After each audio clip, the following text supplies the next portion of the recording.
I want today to send this message almost as a tutorial to those individuals who are first-time visitors to Lionel, a nation, who are new to the conspiratorium, who've never been here, but also maybe you might be new to the whole notion of political discourse, political conversation, what's going on right now. I'm going to explain this to you, what the basics are, who's right, who's wrong, but most importantly, let me explain to you what to be on the lookout for. It's like if you took somebody to their first wrestling match. It looks obvious. You say, oh, good guy, bad guy. No, it's a little bit different. It's a little bit more complicated than that. That's what this is too. Because there are multiple layers. Yes, there's the event that's happening. Yes, there's a political, but there's also the societal, there's also the cultural and the social and other aspects as well. We're going to be talking about that. I just did my private channel piece where I can speak a little bit more freely, as you can imagine. It's amazing what words and ideas are throttled, as you will see many of the times. The people who will comment, the live chatters, will extol forever on what words they can't type, what words are verboten. It's a fascinating subject to them, but nobody else. So that's that. Next, what's also critical to understand is that on July the 19th, I'm going to be at the Cutting Room in New York City. And I can't even imagine, this is a month away, I can't even imagine what we're going to see in terms of this type of coverage. Because this is something the likes of which you've never seen before. You've never seen anything like this. Let me just put it to you this way. It is beyond incredible. So get ready. And I also want you to take everything that you've ever thought about, every notion that you thought, and put it aside.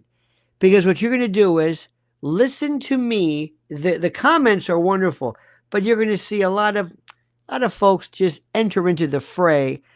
Many of them, sometimes too many, who just want to say things just to say things. You're going to hear people talk about the USS Liberty, or they'll talk about something from the past or something. But it's a group of people, everybody raising their hands, trying to come across as the smartest, the most relevant, the most funny, which is very critical, and the most entertaining. Be on the lookout. I will explain to you what's going on. But more importantly, you will leave today with a better understanding. And you'll also say, oh, that's what he's talked about. Because I'll tell you what to be on the lookout for. And I'll also give you some theories and some hypotheses to explain what happened, which make the most sense. But first, my friends, this important and critical word from our important and critical sponsor. Copper inventories are scraping 15-year lows, just as Washington floats import tariffs. The U.S. growth machine runs on metal it barely controls. Every EV line, data center build, and power grid upgrade risks choking on supply gaps. Cost spike, project stall, investors eat the squeeze. Miss the window, and you're funding someone else's margin. Giant Mining Corp's Majuba Hill District in Nevada is built for this moment. 9,800 acres with highway, rail, power, gas, and fiber already on the claims. Recent core drilling sliced a 170-foot zone averaging 0.4% copper, crowned by a 10-foot streak at 4.4. Grades majors pay billions for. An AI-driven model just lit up new conductors, and independent engineers are already building resource estimates while rivals drown in red tape. Phase 2 rigs roll this quarter. Speed wins the super cycle, and Majuba is built for speed. Dig deeper at giantminingcorp.com, on the OTC at BFGFF in the US and BFG in Canada. Now, my friends, let me see if we can bring you up to speed on this and see if we can talk about a couple of things. First and foremost, let me give you a couple of ideas, some ideas. Pilgrim says, move along, folks. Nothing to see here. Kidding. I guess. No, Pilgrim, there's a There's a lot to see here, but I think I know what you're saying. Remember also what you will see for the most part. Most people, and not you, cannot write. They cannot write. They can't put a word on, like, here's the idea I want to say. This is a distraction that is brought to you by such and such. No. Smoke and mirrors. What does that mean? Who's smoke and mirror? Us? You mean that? Don't know. LOL. 20 minutes into it, somebody will say LOL. Who? What LOL? I don't know LOL. And also we'll say USS Liberty. If you're new, let me explain this to you.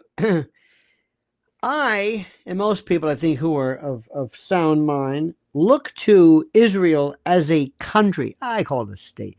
It's a country, the way we look at Europe, Russia, Ukraine, NATO. That's it. Israel is associated with Judaism, Jews. But this has nothing to do with Jews. It's about Israel. It's about Zionism. It's about the future of this territorial peace. There are Arabs who are Israelis. There are Catholics who are Israelis. There are Baha'i. And if you've ever been to Haifa, I sound like Douglas Murray. In Haifa, the Baha'i, I really liked it. I liked Haifa. It was beautiful. They say you go to Tel Aviv to play, Jerusalem to pray, and Haifa to stay, or something like that. It's a beautiful thing because Lebanon's right there. You can just look and see, yep, there's Lebanon, and it's really, and you have to look at the configuration of it. But it's a beautiful place, beautiful people, wonderful. It's really neat. And there are people who are Baha'i faith. This is their Vatican, so to speak. It's just, so when you say Israel, it's not all Jews. If you go to Jerusalem, if you go to the souk, where they have the merchants, Arabs. When you go to the Church of the Holy Sepulchre, where Christ was crucified and buried, Coptic Christians, every imaginable pilgrimages. So when you say Jewish, yeah, but there are folks who have an Israeli point of view who consider themselves Israeli, not Palestinians. And the Palestinians consider themselves not Israeli, but Palestinians. Palestinians don't say necessarily we're Muslim, though they could be. So this is a distinction we don't have in this country because we have our First Amendment speaks specifically to the notion of the Establishment Clause. Congress shall pass no law regarding the establishment of a religion. We're not a Judeo-Christian country. The Treaty of Tripoli in 1811 or whatever I said. It was Section 11, I believe it was, under John Adams. So people, and by the way, if you're also new here, you're not going to understand a lot of what this is because nobody's ever spoken to you about history. You also have to understand that in the world of political lobbying, the biggest lobby like Chamber of Commerce, the Pharma Art, PHMA, AARP, used to be NRA, and somewhere down the list in terms of maybe money and numbers was AIPAC. And you will hear AIPAC a lot. And AIPAC is a very, very significant part of this. AIPAC is the American Israeli Public Affairs Committee, not Political Action Committee. Public Affairs. It's a PAC, which is a political action, but they call it Public Affairs. It is a bipartisan, very bipartisan political action committee that focuses on, this is what they say, strengthening the U.S.-Israel relationship. It's the largest pro-Israel PAC in the United States with a large grassroots membership of over 3 million. Its key activities include lobbying for pro-Israel policies and encouraging the U.S. government to enact policies that support a strong relationship with Israel. I just told you, it might not be the largest lobbying group, meaning there are others, but it builds bipartisan support. And what they do is they're into lobbying, grassroots mobilization, political analysis, promoting peace is what they say, opposing anti-Israel discrimination. But here's what was important to understand. Compared to like the AARP or Chamber of Commerce, these people, if you significantly exhibit behaviors which are considered anti-Israel, they will not only speak out against you, they'll cut your balls off. And I say that with all due love. They are a great source of absolute admiration on my part. I love strength, and they have done it. Nobody comes close to them. In fact, what a lot of people really seriously feel, there's a sense of kind of like resentment. It's like, why can't we do that? It's not illegal. It is brutal. But up till now, there has been this fantastic effect in the way people say. When you say Israel,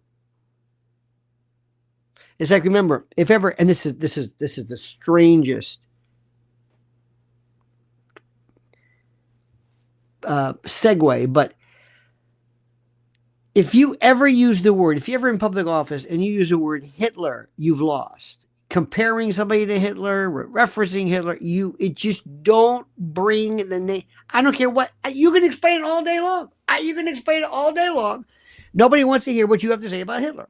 There's something called Godwin's Law. You've heard about this. Godwin's Law was it's kind of like a bit of an online pun. It's not a pun, but a bit of a joke. It says that Godwin's Law says the longer that you are on the internet discussing something, the greater the probability that you will bring up the name Hitler approaches one. They always compare Hitler. Well, this is a Larry, this is a stormtrooper. Okay.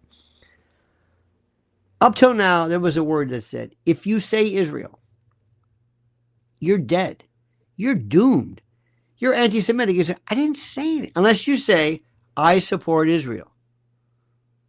Because what they did was they blurred it into anti-Semitism. You say, I didn't say anything about Judah. I said about Israel. No. And this is brilliant. The same thing happened when you said 9/11. Did you say 9/11? No, I didn't say 9/11. You say 9/11? Are you a truther? No. I didn't say. Then in the old days, we talked about the Rona. Remember COVID? Remember ivermectin? Don't say that. So when you want to hit that third rail status, and they have it 100%. Again, absolute admiration. Way to go. Italians did it years ago. Joe Colombo, look what happened to him. The Italian, they had people who said, we want to ban mafia movies. The Godfather. Oh, for the love of God. No, nobody's buying it. Okay, fine. So that's the rule. AIPAC is the best. The best. And I'm telling you, people are just they wish, because they will cut your balls off. You do something, they'll say, we'll primary your ass. We'll do it. See, AARP may say, we want to find it. We're passing the prescription medication. Okay. AARP says, let me tell you something, Mr. Congressman. We're going to assign an AARP member to each. And they always say that. They say, is it true? There have been reports that AIPAC assigns or assigns, if you will, a member or some kind of observer to every member of Congress. Good for them. What the hell do you, people get so upset about this? Like, well, you're supposed to do that, right? You're a lobbying group, aren't you? Well, then do it. Think somebody's gonna say, hey, did you go inside a building or whatever it is about deductibles for us? We're gonna primary your ass. Nobody does that. NRA didn't do that. They talked. they've also become part and parcel with this new group of people. And that is the line that I'm starting to really appreciate Steve Bannon more than ever before.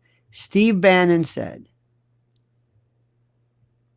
Fox News should have to register under FARA, the Foreign Agent Registration Act. They're essentially a foreign agent for Israel with the way they cover every single story through the eyes of the Likud party. He's absolutely right. He's absolutely right. Did you hear Mike? Huckabee, who is the ambassador to Israel? Oh my! He wrote this letter and they printed it. I mean, it was the most glowing thing. Okay. Remember, nothing illegal with this. You may not like it. You may not like it, but that's the way that is. So grab this. Okay, you understand what's happening here. Next, Bibi Netanyahu. People don't understand him. In a lot of trouble. Do they like him? They wanted to indict his. Let me tell you something. Israel's a tough place. Read Jerusalem Post, which is like New York Post, Fox News, and then Haaretz or Haaretz. It's Haaretz, like a diphthong kind of. Hawaii. Manhattan. Sorry, it's a joke. If you got that joke, you're one of 3 people, including me, who understand that joke. Okay. This guy was going to be indicted. They went after his wife. They wanted to turn out him. Look at Ehud Olmert. I mean, they go after people. They are a serious business. And then you have factions. It's kind of a secular country. When I was there, I couldn't believe, like, they say, the religious people are the religious, because they looked at the religious and the hardcore. I don't want to use the word again, Zionist. There are people who say we're not gonna serve in your military. We have nothing to do with this. We don't work. It went on and on. Again, very, very complicated. But please do not think it's this monolithic group of folks where everybody walks around with a kippah and payas. And no. It's a socialist country, theoretically. A lot of the people, the origins are Eastern European versus Arabic. Very complicated. But understand it. Take some time to understand it. But listen to what I'm saying. There are people, I don't want to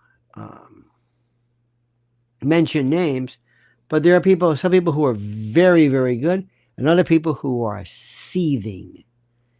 They can't say Israel without just, and I don't know what it is. There's something wrong with them. You know who they are. The other day, there was a very, very, very, I think the best, if you want to go to one source, just to get, in a one-stop shopping, give me not, I don't want to say anti-Israel, but I don't know what the word is, not anti, because Democrats are not anti-American, Republicans are not anti-American, but Max Blumenthal and Aaron Mate, but Max Blumenthal, he's not anti-Israel, it's government, not the country. These are Jews. They're not against a country. They don't want bad things to happen to them. It's the idea of who runs the country and the influence a country has over the United States. Let me go back to what's going on. What influence does NATO have? What interest does NATO have, not only over the U.S., but over Europe? Same issues, but NATO doesn't have that sting. There ain't no NATO lobby, okay? So understand this. Now, in 1967, there was the incident involving the USS Liberty. This was an American ship where it was attacked by Israel. They say by accident. They thought it was an Egyptian ship. Who knows why LBJ said don't bring it up? Do me a favor. They will never forget this without even knowing it. They'll say, the Liberty. What about it? You know damn well about it. What about it? The Israelis shot the USS Liberty. Yeah, I know. But what was it about? I don't know what it was about. God damn it. Dude. And that's the way it is. They're just told. They're given a book of like, just use these whenever you don't know what to say. Also, sons, just throw him in there too. Something about deception or war. In the old days when you talk about Trump, say 3D or 4D chess. Just say things. You don't have to necessarily know anything about this. Okay, fine. Now let's keep looking at this. Where are we today? First and foremost, no matter what anybody says, I don't care where you're from, there is no way that the United States seriously had any serious concern about Iran to the point that we would illegally, unconstitutionally, and against every rule of international law go after and attack a sovereign country. There is no basis for it. It is as illegal and unwarranted and unprovided for as you can imagine. So says the country that has done this repeatedly. We don't ask permission. Now remember, you're tuning in maybe for the first time. I'm telling you, in case you haven't noticed, America doesn't ask for permission to do anything. Vietnam, we'll make it up. Coalition of the willing. We pretended. After 9/11, it's like, okay. See, 9/11 taught us a lot of stuff. 9/11 says, if you want to go after Iraq and Afghanistan, which we did, and others as well. Of course, if you believe Wesley Clark and PNAC, and a lot of those people are still here. 9/11 was the Pearl Harbor. See how that works? Huh? You see that one? You see how that one works? 9/11 was the Pearl Harbor. Nobody questioned anything. Nothing. Okay? Isn't that interesting? Isn't that interesting how that works? Nobody. It was nothing. So we go, well, let's have a coalition. Okay, we'll all vote. We got it. America, they loved America. They thought we were terrific. And they were behind us. This time, okay. Next rule. Listen to me. We don't care what the world thinks. I was watching the great folks, the Duran. I like them. Alex and Alexander. Isn't that great? Brilliant. Scott Ritter. Brilliant. Mearsheimer. Off the charts. Colonel McGregor. Beautiful. Alistair Crook. Wilkerson. Larry Johnson. Judge Napolitano. Brilliant. But they forget one. Not forget, but we don't care what the world thinks. And that's not, I'm not being mean. We don't care. It works like this. Americans will say, look, when you're the biggest and the baddest and the most righteous, you're going to make enemies. And people are not going to like you. And that's the way that goes. So what are you going to do? We don't care. We're not going to lose any sleep over it. But so what? That's it. So don't get bent out of shape about whatever. Doesn't matter. We don't care. Because we can't care. You got it? Okay. And I put this, please follow me on X. Under Lionel Media. Please, it's one of those things which is so interesting. I write some good stuff. And one of the issues is, you must understand that how long we have been going through this. And let me see if I can. There's a great piece of that. Oh God, it was a great piece on the Strait of Hormuz. Please watch that. Please, I beg you, as people do whenever they send me some stupid email. By the way, you know who's looking incredibly irrelevant lately? Victor Davis Hanson. Doesn't he look like he just gave up?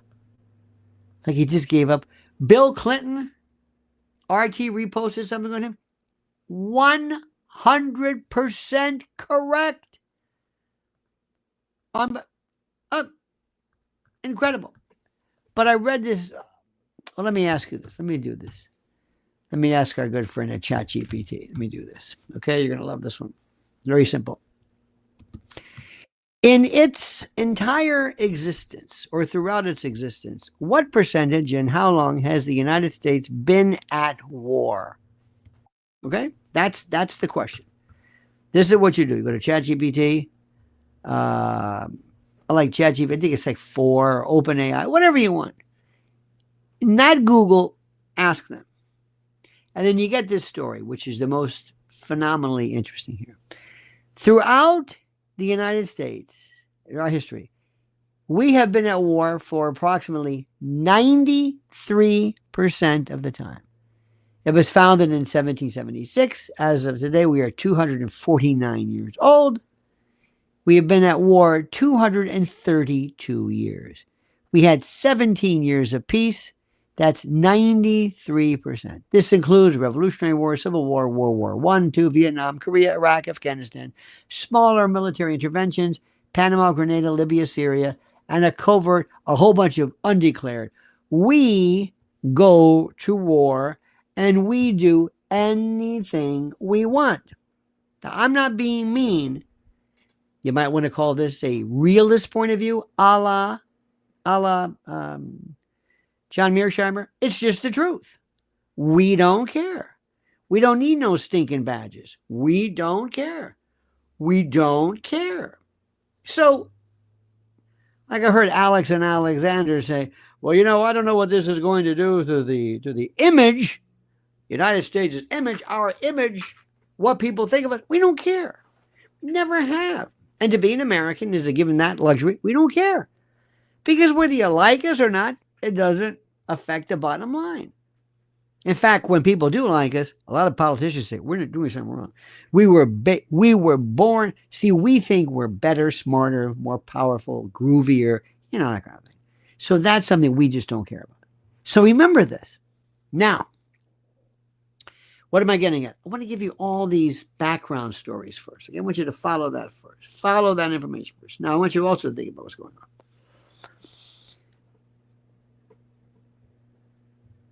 Do you think? See, if I ask this question, I don't know.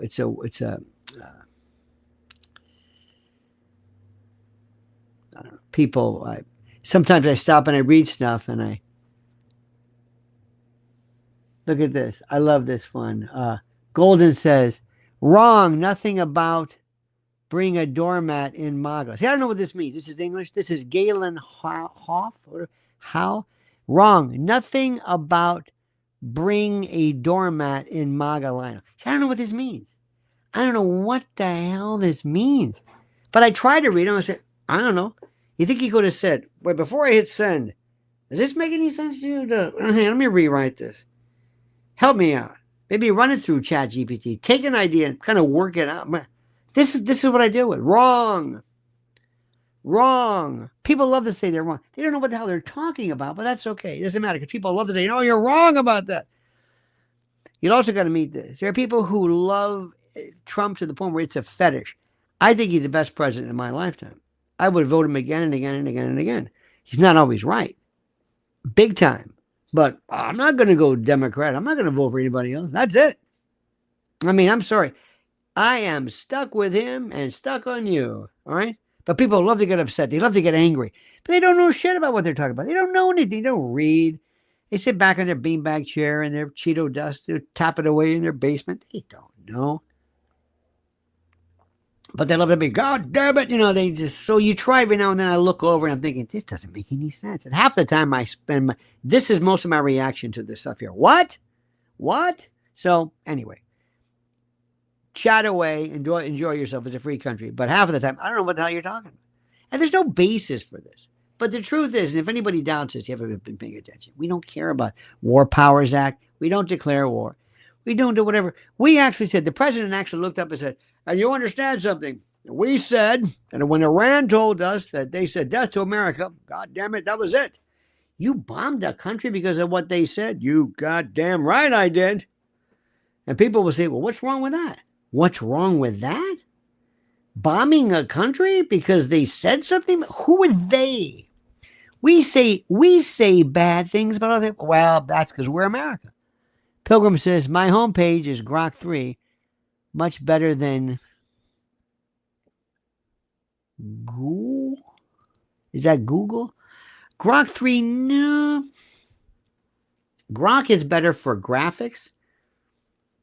No. This is good stuff. I mean, sometimes they have some, we can't do that. And then I say parody. Okay, it's, you know how to get around that. To each his own. The point is Google is dead. Nobody looks up stuff. Now, so understand this. And Sean Hannity, who's just like, Sean Hannity's the smartest guy in the world. Here's Sean Hannity. Here's, Trump. And he's just, say this, Sean. Okay. The guy's made a fortune. He's thinking, I'm not gonna worry about this. Hell, I'll say whatever. I'll do whatever I want. He's brilliant. But you don't go to him to find out what's going on. Absolutely not. Where do you think you go for information? Where? Never go to cable news. Listen to the people who hate you. Get a little bit of that. Triangulate, because you're not going to get any news, any straight information. But let me try this for you, okay? And I just did a video, and I hope that you saw it, but let me give you an idea. What if? Let's play what if. What if President Trump now turns to AIPAC and BB? Please, that's the only reason we're there, because Iran made... You maybe one day have nuclear weapons? Okay. North Korea has them. What does that mean? Remember, there's three things that they wanted. This is what BB said he wanted. Number one was to end any and all nuclear development. Okay, fine. Number two, regime change. I don't even know how you do that. And number three, surrender. Yeah, okay. Anything else? How about a cash reward? Maybe they can just leave. So, okay. You think Trump's going to say, yeah, that's what I want. Yeah. I want regime change. Replaced by whom? Because let me tell you something. The new people in Iran, you're not going to like them. Anyway, so what if President Trump turns to BB and AIPAC and Adelson and says, okay, now look, folks, we delivered. You wanted me to bomb? That bomb. Wanted me to bomb? That's it. That's it. That's it. The promised action has been taken. You wanted me to bomb? I bombed. You got that? I bombed them. Just like I said I would. I bombed them. Remember the line? That's it. Now, I'm not sure about the proof of this. They're going to say we didn't hit them. They're going to say a lot of different stuff. And what happens is, and you're not going to see Fox News explain this to you. Cut Up Chatter says, there's always something I don't know that may change my mind. I try to be very careful about what I defend passionately.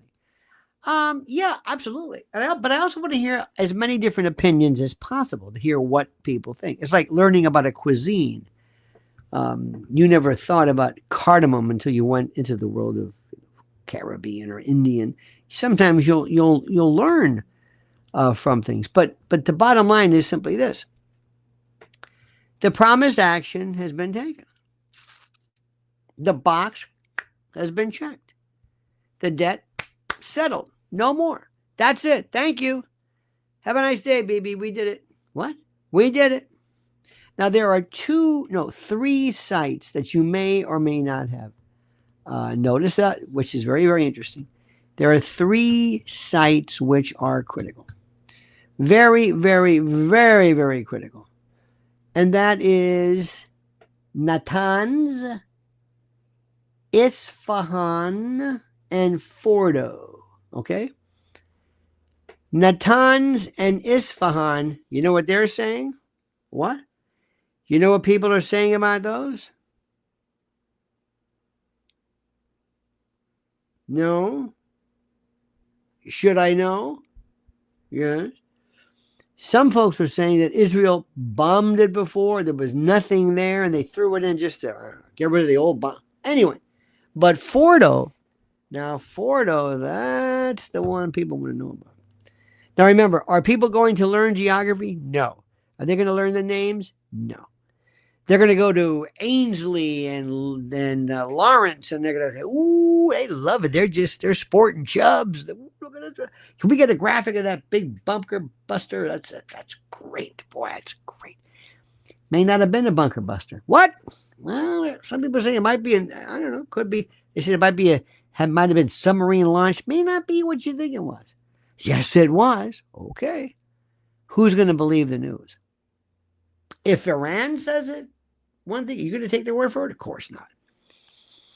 If Fox News says, you better believe it, you will. Why? Because they give you what you want to hear. How we were magnificent. You see when the president spoke, that was a weird group, wasn't it? You see, Marco Rubio looks like, what am I doing here? J.D. Vance has this weird thing because he's thinking Palantir. What am I doing? Hegseth, his arms were out. That lat movement. He's standing there. I'm a tough guy. And Marco's looking around like this. But the president, I like when he riffs. Sometimes he'll read the script. Let's see. And we thank, of course, the magnificent role of our men and women, whatever. And we thank God. God. Love God. Good guy, God. God's a good guy. Good. God is good. God's a good man. Good. Or good. God is good. Yep, God is good. He just riffs. I turned around, that was it. Any pictures? No. But Trump, and listen to what I'm saying. And this is a part you're going to find the most interesting. Right? Trump could be a genius.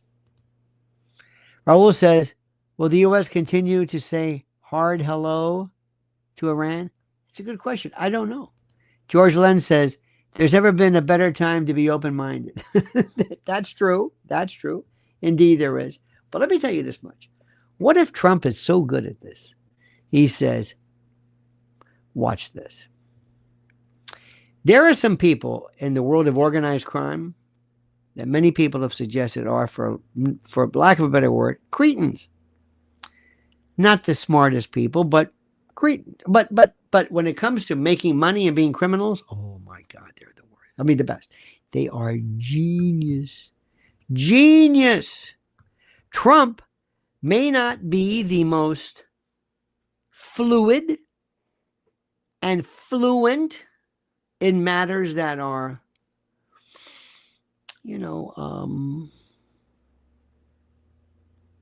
brilliantly crafted speech. He'll say some things that are awkward, but I've always suspected, has a genius. For example, okay, pick up the phone. Now, the people that you think are big or not, the people who you think are important. Sal Angelo, by the way, Sal says, how will Iran watch football on Sundays now that we've bombed their man cave? That's funny. That might actually be funny. Very good. Thank you.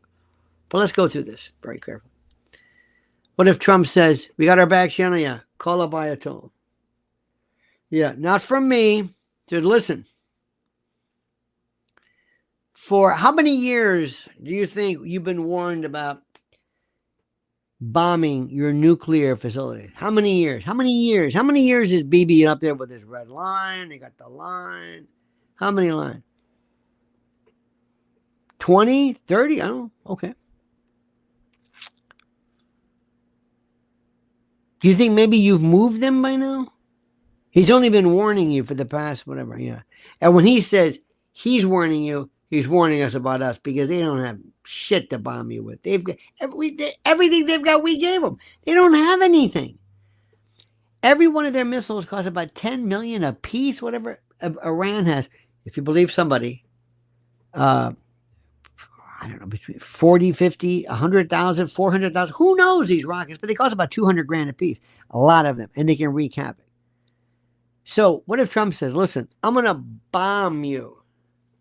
I'm going to give you the 2 weeks. I'm going to take time off. That's that time. I'm going to give you time, to do whatever you got to do. Okay? Or we're going to bomb you. You got it? Yeah. I like when they said, they did not confer with Israel. It's like, you're kidding me, right? You're kidding me. Seriously? You didn't convert? You didn't convert? You surprised them? I don't think so. But anyway, last night there was a bombing. Or whatever it was, okay? A bombing. And Trump says, okay, you happy? Yeah. You got that, Ayatollah? Right? That hope that really, that ruined us. I'll bet it did. I will bet it did. You happy, BB? What do you mean? We did what you said. Well, wait a minute. Aren't we going to go back? No, we're not going to. That was it. I told you. Tell our friends at AIPAC we're behind Israel 100%, but we're not going to just keep hitting you with this because we kind of have other stuff to do. But I promise you at least one good show. We gave you a show. That's it. We're getting tired of this shit. Iron Dome's not working. We're spending. And by the way, they moved the Nimitz. Remember that one? He's really good. Move the Nimitz. Why? Just move it. Liberty. Looks like the Liberty. Oh, another decommissioned ship. People were thinking, you think maybe they're going to attack that too? A false flag? I don't know. That was really good. Okay. Why are you going to put this ship out there? But anyway, you did. And Trump said, and we're back. And it was beautiful. And that's it. Have a nice day. Thank you. Good night. Thank you, Cleveland. That's it. And BB said, wait a minute. What do you mean, wait a minute? No. Is that it? That's it. That's it. That's all there is. Period. Done. No more. No more follow-up. No more subsequent bombings. Because now I got to worry and I got to talk to these folks. I don't want any American soldier or Marine or anybody hurt at one of our bases and one of our 800 foreign bases that we're in 80 countries, which is another thing we got to worry about. If Iran does that, and by the way, baby, no false flags. We're watching you. Don't you claim that hurt one of our soldiers, claim it was Iran just to try to rekindle this. We told you what we were going to do. We did it. Now that's it. We're done. No more. With one strike, Trump has the leverage to declare that the United States fulfilled its obligation, whatever that means, to its strategic allies in the region, but will go no further. That's it. The delivery has been made. No sequel, no entanglement, nothing. It's done. Genius. Meanwhile, Netanyahu may be coming to terms with the fact that whatever problems he hoped that he would solve with an American military airstrike, he's going to find out that's not going to go away. He's got a lot of problems. Politically, legally, all this other kind of stuff. Now, the weapons, the ordnances, the sorties, the assets, the munitions, they may have dropped. And the headlines may scream of victory scream with the graphics. And Ainsley and Lawrence, oh, look at that. And Maria Campagno, and look at the graphics. Oh, isn't it a cool plane the way that opens up? And that's called a bunker buster. I went in a bunker buster. How do you know? You ever see, you have any pictures of it? No, okay. But we trust him, absolutely. But the threat he saw on his horizon, Netanyahu, it's still there. And Iran, don't sell these people short. Don't engage them. Remember, especially when they don't pose a threat to you. I mean, everybody poses a potential threat. China does. Russia may, depending upon which your perspective. But you don't bomb them. But Iran may have, people are saying, relocated the assets, maybe hardened or toughened the defenses, and launched its own PR war with the entire world to frame the attack as ineffective, as a waste of time. Go look and see what Al Jazeera and India and China, just look what the rest of the world is saying. They're laughing their ass off. They're saying, that you think that was it? Are they buying this story? What bombs? Take it from us. Okay. The aftermath, the smoke and mirrors and the flash and all this stuff, little substance. the real background and the real battleground, the real point, Gaza. That refuses to go quietly. Gaza. What happens? If anything, the strikes kind of redirected the world kind of global scrutiny, the global awareness to a conflict that Israel can't control any longer through narrative manipulation. I don't know what you can do with that one. I mean, America just, and you will feel it, America just said, all right, that's enough. Because for the longest time that we've been hearing Iran, and we've got Iran fatigue. Okay, that's enough. We did it. Israel, okay. And for the longest time, too, people, I think Americans kind of understood this, the official narrative was that Israel was indeed, again, it was being bombarded by so many evil forces, and they had everything there in their power just to maintain existence. But now people are getting tired of it. They're saying, all right, that's enough. And another thing, you have no idea what did Ted Cruz made people say, what the hell was that? Who's AIPAC? What are we doing now? You see, you got to understand something. And I'm going to try my best to say this politely. Americans don't know anything. They don't know anything. You've got to tell people, whenever you do something like this, keep talking to them 50 times. See, my show is American based. If I went onto some European platform, they say, what's this guy saying this stuff? It's like he spews one no shit platitude after another.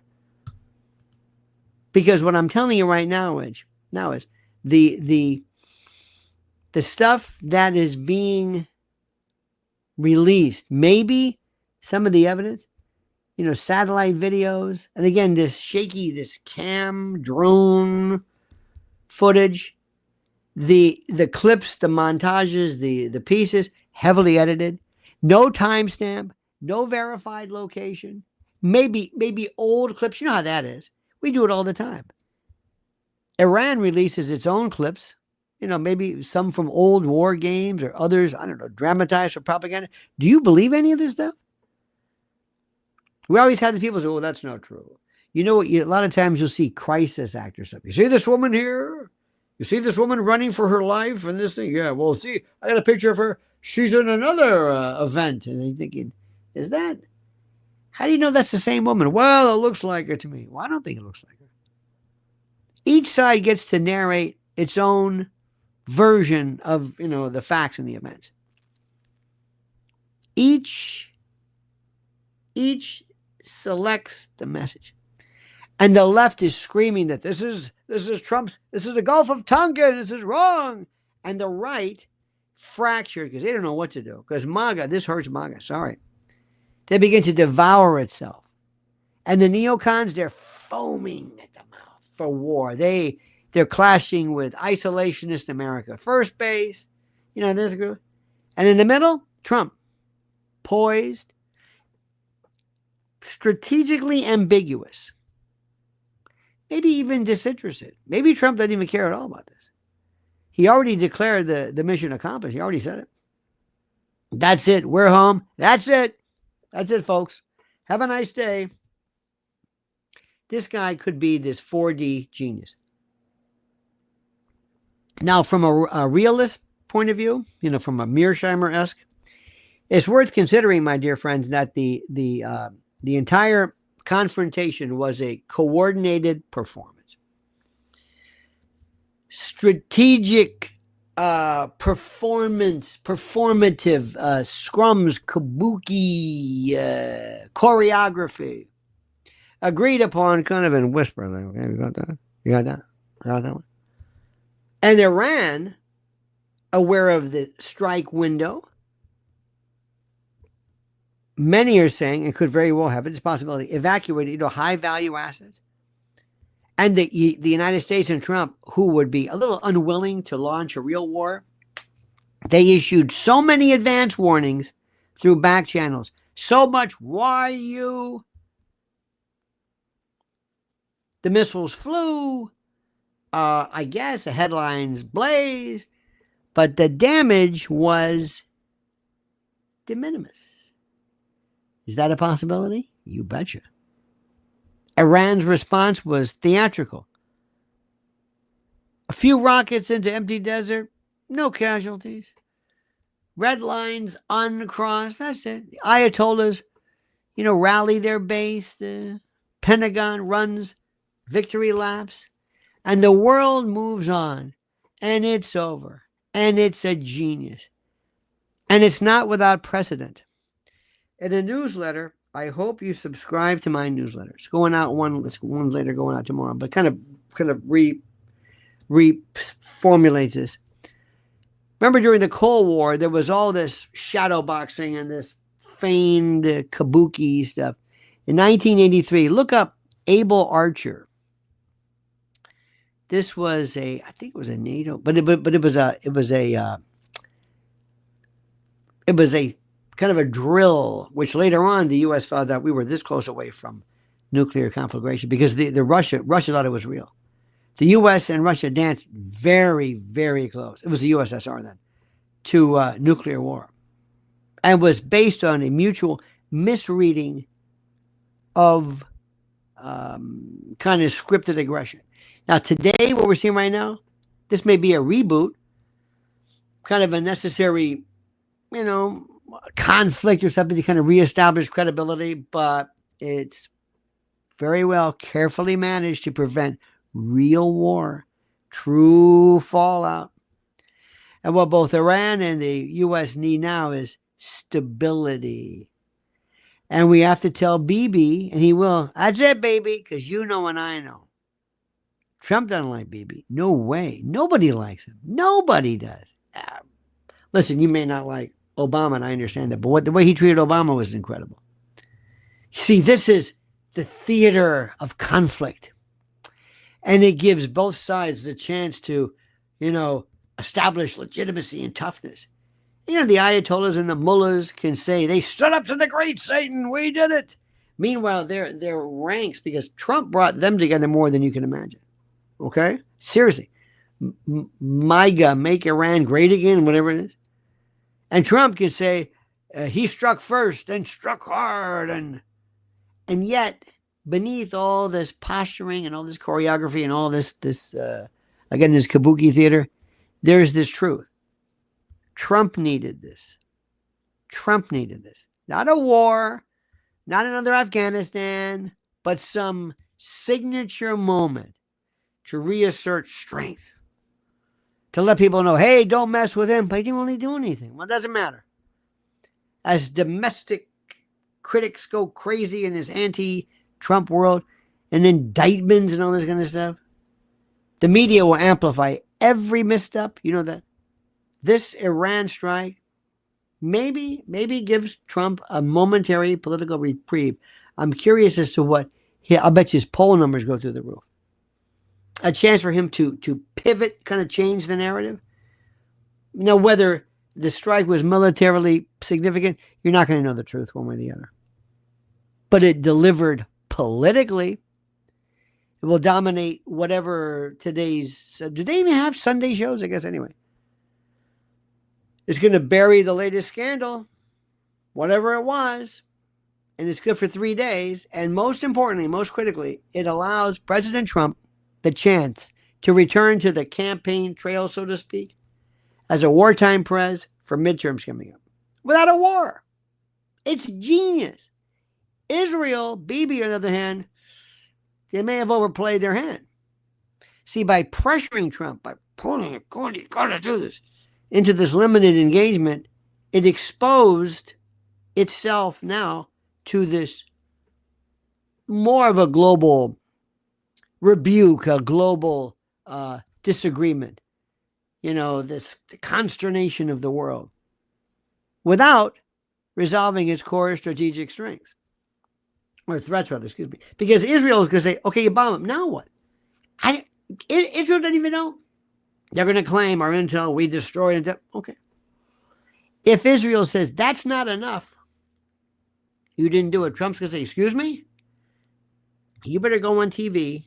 You better say how superior we were because I put my neck on the chopping block for you. So you better go out and say, Mr. President, if I go out, we need more of this. We haven't decapitated Iran. I never promised any kind of decapitation. And we're not going to go after the Ayatollah. We're not going to do that. That's what you got. You wanted to bomb? I bombed. You happy? Whether you're happy or not, screw you. We're doing our thing. You got to worry about Gaza. And we're getting real tired of that. Because people are really... Did you see what Syrian girl wrote? Oh my God. You got to see this. Gaza is the powder keg. The West Bank is going crazy. Hezbollah, they haven't even moved yet. Remember what Trump found out about the Houthis? Or Houthis, rather? 30 days, he see it. Screw this. These people are... See, Americans think we're the best and the bright. Well, we may be the best. But there are other people who were saying, don't you remember Vietnam? Some guy with a loincloth and a rifle and a bag of rice? I mean, we never learn. So if Bibi hoped for some American umbrella, to ultimately protect him from everything, he may find that umbrella ain't there. And somebody said it collapsed under the weight of American disinterest. The moment this event, Operation Eagle Rising, or whatever the hell these are, it may signal a pivot, a kind of for conservatives and MAGA and America Firsters, because the MAGA base, who is 100% long, wary of foreign, entanglements and stuff, these people don't watch it very, very carefully. And they cheered when Trump tore up the JCPOA, remember the Iranian thing, but they sure as hell didn't sign up for another Mideast quagmire. We're tired of that. And remember, the first time an American soldier or Marine gets hurt, that's it. Then they're going to turn on Trump. You watch what happens. So he better pick up the phone and tell Ayatollah, I'm telling you, that one we might have been shooting a little blank, so to speak. But next time, we know where you live. And if the next chapter of this reads anything like Iraq or Libya, it's over with. But if Donald Trump can sell this event as some finite show of American force, a reminder of our dominance and how great we are, without some imperial, consequence, he may have pulled off the impossible. A strike that satisfied hawks and neocons, avoided war, and reaffirmed his legacy and sovereignty in life. Look, of course, this depends on what happens next. If Iran chooses to escalate, all bets are off. If a U.S. service member, as I'm telling you, is killed, if a tanker is sunk, if the Strait of Hormuz, if anything happens, if Hezbollah launches a missile barrage, then the rules, the calculus, everything, it all changes. But if all parties maintain this kind of kabuki ceremonial tea service, if the lines hold, this may be remembered as a masterclass in strategic, planning and messaging. Donald Trump, in that case, will not only have struck the nuclear facilities, but also struck a blow and a movement against the globalist narrative that the U.S. must forever stay away from. My friends, we are entering into a new era. This is post-truth ideological warfare. And power is projection. And victory, whatever that means, is a matter of who tells the story. Remember what they said, history is written by the winners. History is a myth that men agree to believe. History would be a wonderful thing if only it were true. But Trump's story is winning. And that, my friends, that is all that matters. Period. That's all that matters. So you're going to be here and you can watch all these people all day long. You can listen to people and you can listen to what people say, and it's nice. But does it really matter? Not really. Not really. Not really. MP says, DYK, cheap bastard, pockets squeak. Deep, cheap bastards, pocket squeak. DYK. Interesting. Thank you for that. It's not World War III. No, of course it's not World War III. Make the dream great again says he turned Bibi into Zelensky. Maybe. And Edie says there's never been a better time to hit that like. That's correct. That is correct. Now, let me give you a couple of other things you got to understand. Remember this. Number one, nobody knows anything. Do not watch a lick of Fox News. You can, but because they're just handing them this. Pentagon's just handing them this. They get two briefings, one from Bibi and one from the Pentagon. That's it. Also, listen to what other people are saying. You've got to go and hear what other folks are saying. You've got to hear people. The best commentary is not on cable news. Listen to people who were there. Listen to what they have to say. And you better be listening to see whether they have regrouped, whether the Ayatollah has somehow benefited by virtue of this. That's the part that gets me. Did they benefit by virtue of this? That's the part that I find fascinating. So remember something. If we go to war, this ain't war. But if he goes to war, MAGA dies. He's done. He's done. Nobody ever survives wars. Nobody wants it. They may be great at first if they have a little kind of a, hey, and then after a while they say, this is stupid because they're never planned right. Because the people who are coordinating, who should be coordinating the war, aren't doing it. It's political. It's a bunch of people standing around trying to be, they love to play tough. Trump loves to play tough guy. Trump loves this. He loves that, this salute and this and the magnificent. Because don't be surprised if somebody's picking up the phone and there's back channels. You know, we have people in Iran that forward and say, how was it? He goes, nothing. We moved this thing. Hell, you only told us for the past, 10 years? We moved that shit. IAEA is going to be, and whatever happens, remember, the official word of Fox is going to be, they're lying. They're all lying. Okay. And then what other people are going to be saying is that Fox is lying. And it's just a big joke. This will be forgotten. But a lot of people are saying, because if Trump wanted to wipe out Iran, if that was their deal, same thing with Putin. If Putin wanted to take out Ukraine, oh shit. He's been the most patient of them all. He says, okay. All right. One of the reasons why there's because so many of the folks have a Russian contingent. So the bottom line is simply this. Number one, remember, this was Israel's war. This was not war, but this was, you got it? That don't ever misunderestimate that, as George Bush said. Don't. Number two, they got what they wanted. You wanted to bomb it? Okay. Number three, that ain't going to do it. And pretty soon they're going to say, we're enough. We're done. And then they're going to say, you don't understand. You have to continue. And Trump's going to say, that's enough. We never signed on to this. And the moment Trump turns around and says, you know what he just told me? You know what he just told me? He told me that we have to continue this. Like, excuse me, I've got a country to run. And we were nice enough to do this. We certainly saw the merit of this. But we're not going to spend the rest of our life going after and fighting your wars. And Bibi, if you can't blame him, he says, why should I worry about anything I ask for? Anything I ask for, you go ahead and you just do it. And by the way, you're going to see wait until you see the word AIPAC now hit the top of mind awareness. So people are going to say, who is this? And not only AIPAC, not who are the politicians, who are the performers, who are the bloggers, who are the, the influencers. Now, let me say this again. Listen like you've never listened before.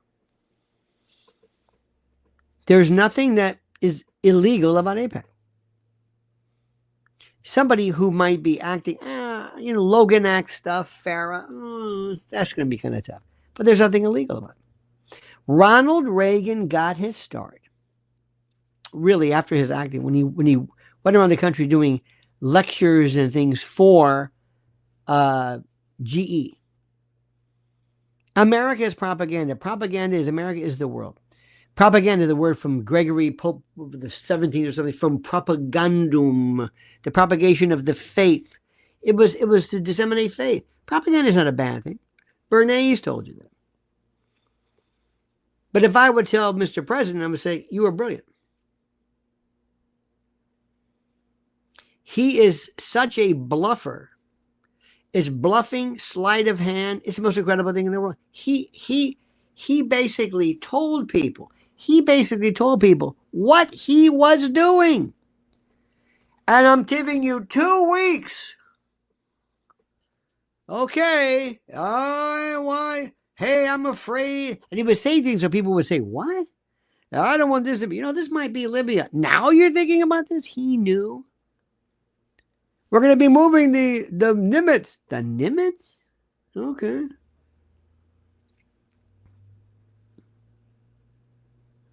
I mean, I can't believe how many people fell for this stuff. And in a way, it's probably the best thing a president could do is say, you don't know what he's going to do. When Trump tells you, oh, don't worry, we're fine. You can't. Why should the world trust him? He's my president. He's not yours. As long as I trust him